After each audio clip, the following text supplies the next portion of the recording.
The damage is done അല്ലേ?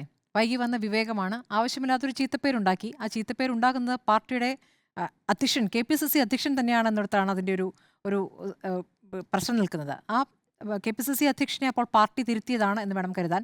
യഥാർത്ഥത്തിൽ ഇപ്പോൾ സണ്ണി ജോസഫുമായി ബന്ധപ്പെട്ട സണ്ണി ജോസഫിൻ്റെ കുടുംബത്തിൽ പലർക്കും പലതരത്തിലുള്ള നിയമങ്ങൾ ഉണ്ടായിട്ടുണ്ട് എന്ന അടക്കമുള്ള ആരോപണങ്ങൾ ഉയരുന്നത് പുറത്തുനിന്നല്ല, പാർട്ടിക്കകത്തു നിന്ന് തന്നെയാണ്. അതിൽ കോൺഗ്രസിനകത്തു നിന്ന് തന്നെയാണ്. അവിടെ കണ്ണൂരിൽ നിന്ന് തന്നെ ചില നേതാക്കളൊക്കെ അവരുടെ നേതൃത്വത്തിൽ തന്നെ പല ആരോപണങ്ങളും ഉയർത്തുന്നു എന്നുള്ളതാണ്. എന്തായാലും ഇതിൽ അദ്ദേഹം ആദ്യം മൗനമായിരുന്നു. നമ്മളിത് മുമ്പും ചർച്ച ചെയ്തിട്ടുണ്ട്. അന്ന് അദ്ദേഹത്തിന് മൗനമായിരുന്നു.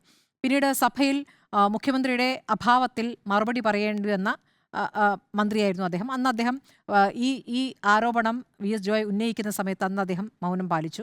പിന്നീട് നമുക്കറിയാം മുഖ്യമന്ത്രി ഈ കാര്യത്തിൽ മുഖ്യമന്ത്രിയോട് പ്രതികരണം തേടുന്നുണ്ട്. അപ്പോൾ മുഖ്യമന്ത്രി ഈ കാര്യത്തിൽ പരിശോധിക്കേണ്ടി വരും എന്ന രൂപത്തിൽ തന്നെ അത് പരിശോധിക്കാം എന്ന് മറുപടി നൽകുകയാണ്. അപ്പോൾ അത് പരിശോധിക്കേണ്ട വിഷയമായി മുഖ്യമന്ത്രിക്ക് പറയേണ്ടി വന്നു, അല്ലെങ്കിൽ മുഖ്യമന്ത്രിക്ക് അതിനോട് പ്രതികരിക്കേണ്ടി വന്നു എന്നുള്ളതാണ്.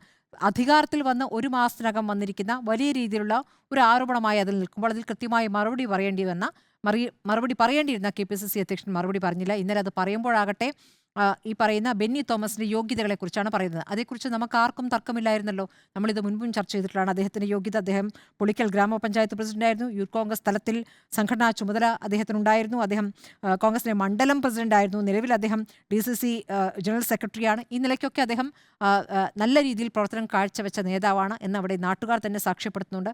ഇതൊക്കെ ശരിയായിരിക്കാം. പക്ഷേ അദ്ദേഹത്തിൻ്റെ അയോഗ്യത എന്നുള്ളത് സണ്ണി ജോസഫിൻ്റെ ഭാര്യ സഹോദരൻ എന്നുള്ളതാണ്. അപ്പോൾ അങ്ങനെ വരുമ്പോൾ അവിടെ ധാർമ്മികമായ വിഷയമാണ്.